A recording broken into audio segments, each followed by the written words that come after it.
제가 하는 전기공사 기술자에 대한 얘기를 할 때 원래 이걸 2조식 때 해야 되는데 제가 말이 많다 보니 조금 늦어졌네요. 전기공사 기술자. 네, 저도 하는 일인데 이 직업은 모든 직업이 그렇지만 명이 있으면 암이 있고 암이 있으면 명이 있어요. 당연히 암이 있죠. 어두운 단점. 우리나라는 유교 사상 때문에 산업공상이라고 아예 직업에 대해서 계급화를 시켜놨어요. 산업, 선기사 아닙니까? 네? 그리고 노무부, 그 다음에 우리가 공노비, 그리고 뭐 물건사는 그러니까 한마디로 말해서 에헤마는 양반, 선비 이런 사람들이 제일 높은 계급이라면은 우리 같은 공노리는 조금 밀려나죠. 네. 근데 이게 조선시대 때 이야기가 아니라 지금도 우리들 주변에서 뭐 전문직으로서 뭐 변호사로 일한다, 의사로 일한다, 그렇게 뭐 어디 뭐 대기업에서 뭘 한다. 그러면 이거 풀렸네, 잘 풀렸네. 반면에 나 빼치려고 그냥 등 달아주고 그래. 그러면 그래 열심히 살아. 저도 실제로 이 전기기술자로 전직할 때 가장 많이 듣던 친구들의 얘기가 아이씨 너 그렇게 뭐 열심히 공부해서 노가다 왜 하려고 그러냐 뭐 그런 얘기도 많이 하고 저희 어머니도 그랬어요. 내가 너 그러려고 공부시켰냐. 이게 그냥 뭐 열심히 하면 되지 하지만 사람들에게 인식이라는 건 쉽게 안 바뀐단 말이에요. 대표적이게 우리나라에서 누구나 선망하는 최고의 대학이 서울대학교. 요즘에는 뭐 의대 법대가 뭐 어쩌고저쩌고 하지만 어쨌든 예전에는 뭐 노스쿨 있기 전에 서울 법대에 나와서 뭐 판검사 것도 뭐 거기서도 뭐 나는 뭐 경판이니 뭐니 계급이 다 있더라고. 그런데 간 사람과 폴리텍 대학에서 내가 전기기술을 배워갖고 전기기술자로 일을 한다 했을 때 둘 다 폴리텍 대학 전기과와 서울대 법대가 점수가 똑같다면 사람들의 인식이 비슷한데 솔직히 말씀드리면 많은 차이가 있잖아요. 그게 왜 그러냐. 이렇게 기술에 있어서의 사람들의 인식의 차이가 있고 그로 인해서 공부 못하면 기술이라도 배워 이렇게 아무렇지 않게 얘기하시는 분들이 있어요. 저도 그런 얘기 많이 들었거든요. 그래서 이런 거에 대해서 자신이 자존감이 있어서 극복할 수 있으면 저는 문제될 건 없어요. 저는 제가 자부심도 있고 당장 내일도 저도 이제 저 미사 신도시에 뼈지작으로 가서 일을 하는데 이런 거에 대해서 전혀 거리낌 없어요. 왜냐? 난 내일도 재밌고 돈도 벌고 또 이렇게 경험치 쌓으면 더 큰 공사도 할 수 있고 저는 그냥 게임하듯이 하기 때문에 그래서 이런 거는 스스로가 극복해야 된다.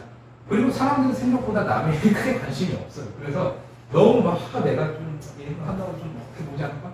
저도 처음엔 그런 생각이 들었는데 지나고 보면은 의미 없다. 그리고 초기 진입장벽이 높은 거. 실제로 전기공사 하겠다고 들어오시는 젊으신 분들이 있는데 며칠 안 와서 요즘 애들 말로 추노라고 하죠. 그냥 던지고 가는 거. 그런 분들이 많아요. 왜냐? 나는 전기 좀 배우려 했더니 사장님은 이상한 것만 시키고 욕만 하고 아이씨 주말에 좀 시간을 냈더니 불러서 어쩌고저쩌고 그러다 보니 떨어져 나가서 막 또 하나 저 같은 경우도 전기 처음 배울 때 나도 모르게 감정이 된 적이 있단 말이에요. 와 그땐 정말 전기에 사고 싶지 않다고 무섭더라고. 그러니까 이렇게 자기가 실수로 인해서 전기를 잘못 만져갖고 문제가 생기고 그러면은 그로 인해서 또 건드는 게 못해 먹겠다. 내가 이러려고 전기 배웠나 이런 사람도 나온단 말이에요.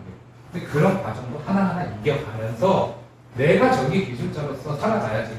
이런 경험도 나에게 자양분이 된다. 긍정적으로 생각하면서 공부도 하고 또 다양한 사례 같은 것도 연구하고. 근데 이 조차가 귀찮다 보니 중간에서 진짜 이게 소위 말해서 추노를 던지고 가시는 분들이 있죠. 그래서 초기 진입장벽이 생각보다 높아요. 어느 정도 허들을 넘고 나면 다 거기서 거기거든요. 저도 처음에는 아버지한테 전기를 배우면서 많이 후회를 했어요.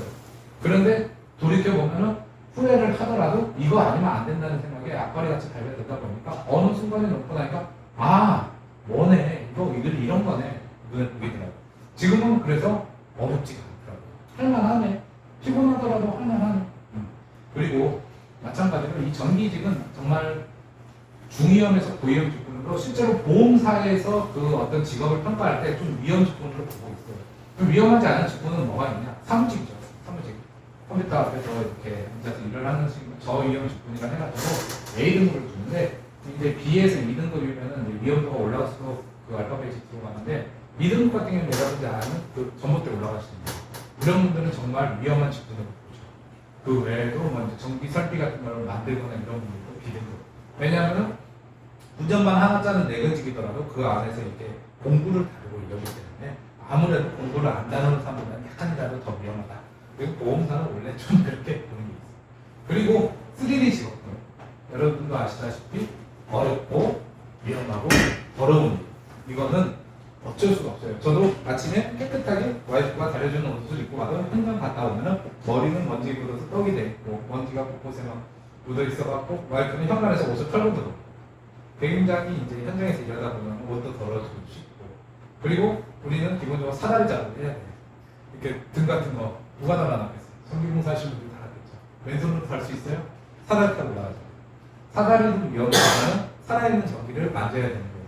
운전방 같은 경우는 항상 전기가 살아있기 때문에 예전에 작업하는 것도 위험하고 그리고 디피컬 이거는 제가 앞서 말한 초기 진입장벽이거든요. 어려워요.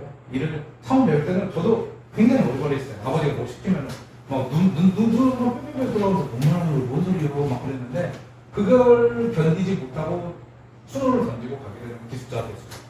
하지만 그런 것도 한번 내 직업이니까 내 자부심 모를 수 있지. 뭐 태어날 때부터 벤치 잡고 전선 잡고 나오는 거 어디 있어? 어? 그냥 모르니까 배워야지. 그런 거 하나 극복하다 보면은 내가 전기공사 기술자가 된다. 자, 그러면 이 기술자에 대한 장점. 당연한 얘기지만 인공지능에 의해 사라지기 어려운 직업입니다. 맨날 나오죠 언론에서 AI가 발달함에 따라 직업이 사라진다. 여러분들의 직업도 컴퓨터가 하게 됩니다.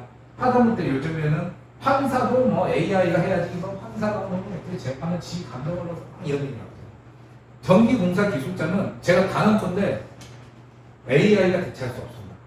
컴퓨터가 와갖고 로봇팔을 이렇게 뭐 배선해주고 이런 거 아니 그럼 그 로봇들은 뭘로 돌릴 건데 배터리를 돌려야죠. 그 배터리를 전기를 충전해야죠. 그 전기 충전기 누가 만들 건데 그것도 만들어진 로봇팔이 와갖고 이렇게 해주나? 그 팔을 개발하느니 그냥 하루 일당 30만 원 주고 사람 씁니다. 그래서 전기 기술자는 AI로 대체할 수도 없고 이 어떻게 보면 공사하는 게 모듈화가 안 돼 있다. 즉 다 캐릭터가 있어요. 전기장은 이런 거 어느 현장. 결국에는 그거에서 능동적으로 하시는 분은 이미 프로그래밍이 된 학습이 된 컴퓨터가 아니라 사람이 했습니다. 그래서 이거는 정말 내가 저도 친구들한테 그런 말 하는 게 나는 뭐 팔다리만 건강하고 그러면은 뭐 전혀 없어. 진짜 제가 바로 한 얘기입니다. 내 기술 있고 건강하면 전혀 없어요. 우리는 몸으로 일을 해. 그러니까 다리도 중요해요. 왜냐? 사다리 올라가면 다리 근육이 중요해요. 그리고 팔 근육도 중요해요. 벤치질을 하든 뭘 하든 어쨌든 내 몸 내가 건강 관리하고 그렇게만 하면은 정년없이 저희 아버지 내년에 70이신데도 여전히 저와 함께 사다리에 올라가고 어지게 와서 합니다. 내가 아버지한테 말해요. 아버지는 언제 은퇴하실 거예요? 아들의 길을 좀 넓혀주세요. 내가 이 그만두면 늙어버릴 것 같아서 못 그만두겠어. 그렇게 정년없이 합니다. 실제로 정년이 있는 회사들을 나오신 분들이 저희 아버지를 되게 부러워하세요. 소일거리든 뭐든 내가 내일 있는 게 낫지 정년 퇴직하고 나서 놀다 보니 늙고 돈 났으면 좋겠어요. 그리고 전반적으로 높은 금전적인 보상. 돈 얘기하면 여러분들 되게 민감할 수 있는데 앞서 말한 공기업 같은 한전 이런 데도 굉장히 연봉이 높은 회사고 복지도 좋은 회사이기 때문에 제가 일하는 전기공사 업체도 그 업체의 사장님이 일만 꾸준히 따오고 내 스스로가 열심히만 일만 하면은 나쁘지 않게 줍니다. 이 나쁘지 않다의 기준은 이제 사람마다 다른데 일단은 그 아무것도 전기를 모르는 사람을 이제 현장에서 데모도 보통 이제 조공이라고 하는데 요즘 조공들은 14만 원, 15만 원을 준단 말이에요. 일을 몰라서 그냥 옆에서 사다리만 잡고 뭐 갖고랑 갖다 주기만 해도 그리고 이제 전공이라고 해갖고 내가 현장에서 도면 보면서 쭉쭉 일을 쳐나가고 고객이 어떤 거 요구하면 알아듣고 바로바로 전기공사 할 정도에는 보통 한 7, 8년 정도 조공으로 일을 하면 그 정도 되는데 그렇게 되면 하루 일당을 보통 아무리 못 준다 해도 23만 원에서 25만 원을 줍니다. 그럼 한 달 20일만 일한다. 나도 그래도 주 5일 근무 지켜야지. 그러면 뭐 25일로 20일 일한다면 한 달 500만 원 정도 벌어가요. 개인 일당으로 일을 해드리고 보통 이제 내가 어느 회사에 전기공사 업체에 소속돼서 일을 한다 그러면 보통 그래도 한 달 월급이 한 4, 500 정도 전공 정도 때문에 물론 이제 그 데모도 조공 단계에서는 그 정도밖에 나오니까 그래도 한 250에서 300 사이는 주지 않나 그건 그렇게 책정을 많이 하시더라고요. 그리고 제가 방금 얘기했지만 아르바이트 그러니까 내가 어디 소속되지 않고 내가 일하고 싶을 때 일하고 쉬고 싶을 때 쉬라고 뭐 이런 아르바이트 월급 받고 일하는 직장인 그리고 열심히 일하다 보면은 조그마한 공사업체가 되든 뭐든 그런데 대표까지 하는 자기가 하기에 따라서 상당히 가능합니다. 이게 사소한 것 같지만은 이게 기술자로서의 굉장한 맹점이에요. 예를 들면 내가 뭐 어떤 큰 회사를 다니고 있어요. 사원부터 대리, 뭐 올라가서 과장, 사장. 근데 내가 사장까지 갈 수 있다? 그건 생각 못해요. 대기업의 임원갈 확률이 1% 내외라죠? 어마어마하게 이 피라미드 경쟁에서 살아남아야지 임원이 가는데 그래도 오너가 된 것이지. 중간에 자기 직업을 다시 찾는다고 나가시는 분들이 많아요. 아마 이제 좀 직장생활 해보십니다. 그러다가 이제 자기가 경력관리가 안 되면 붕 떠버리면은 그대로 낙오가 될 수가 있어요. 반면에 전기공사 기술자는 내가 내 기술이 있기 때문에 저도 지금 뭐 대표 직감을 입고 있지만은 아우 뭐 그냥 나도 한번 일단 좀 나갈까 하면 저 펜치 좀 잡아봤어요. 네, 뭐 할 줄 알아. 일단 오다갈 수도 있고. 물론 대표가 그러면 안 되죠. 그러니까 그렇게 자신이 노력하는 거에 따라서 이렇게 성장도 가능하고 기술대로 남깁니까? 내 거가 되는데 이건 교육의 자세입니다. 굉장한 장점이라는 게 여러분들 사회생활 하시면 아실 거예요. 저도 직장생활에 그만큼 가장 큰 이유가 내가 직장에서는 이 일을 할 수 있지만 직장 나와서는 내가 이 일을 더 이상 할 수도 없고 이 일 갖고 내가 밥벌이를 못하겠구나 하는 생각이 듭니다. 많은 사람들이 그래요. 제 친구 중에 한 명 공무원도 있어요. 공무원이야 뭐 내가 공무원 일할 때만 뭐 돈 벌지 공무원 나오면 나 그냥 백수야 뭐 할 게 없어. 맞는 말이죠. 근데 전기공사 비슷하는 나와서도 할 수 있고 안에 들어가서도 할 수 있고 내가 대표도 될 수 있고 이런 식으로 그렇지 않아요.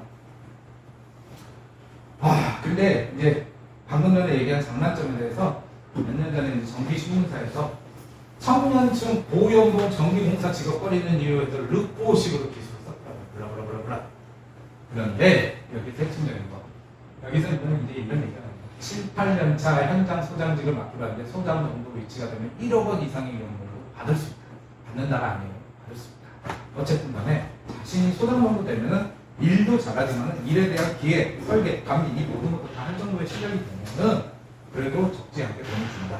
현장마다 뭐 X는 다르겠지만 그래도 어디 가서 내가 뭐 돈 없어서 힘들어 이 소리는 안 할 정도로 그래도 돈을 줘. 7, 8년 정도 일해서 이 정도로 받는다.